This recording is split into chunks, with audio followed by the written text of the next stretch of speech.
We got a 911 call from a hunter's cabin deep in the forest. Then the dispatcher heard hooves inside the house. I work night patrol in one of the most isolated counties in the state. Out here, the forests are so dense that entire roads disappear into darkness after sunset.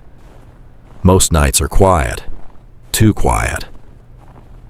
Around 2 a.m., my partner and I were parked near an empty intersection when the radio suddenly crackled to life. The dispatcher sounded terrified. "Unit 4, respond immediately to the cabin at Upper Ridge Road. Homeowner reports an intruder inside the house."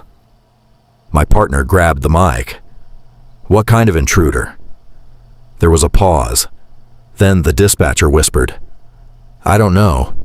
The caller stopped talking. I can only hear heavy footsteps now.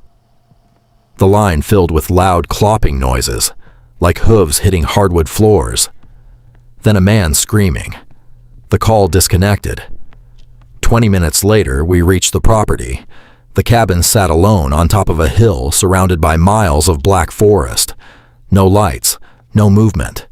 But the front door was destroyed, not broken inward, blown outward, like something had forced its way out of the house. We drew our weapons and stepped inside.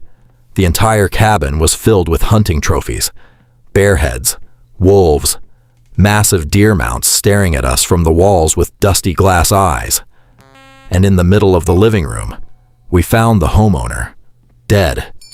His chest was ripped open by something huge, but there were no footprints, no mud, no signs of an animal. Only one strange trail leading away from the body. Pieces of yellow stuffing, animal fur, and rusty wire.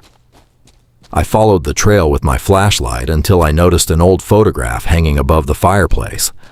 The hunter was posing beside an enormous mounted elk head. I slowly raised my flashlight toward the wall above the fireplace. The wooden plaque was still there, but the elk head was gone. That's when we heard it. Clop, clop, clop. Heavy hooves, slowly walking down the hallway toward us. And then something stepped out of the darkness. What we saw in that hallway still doesn't feel real. Follow for part 2.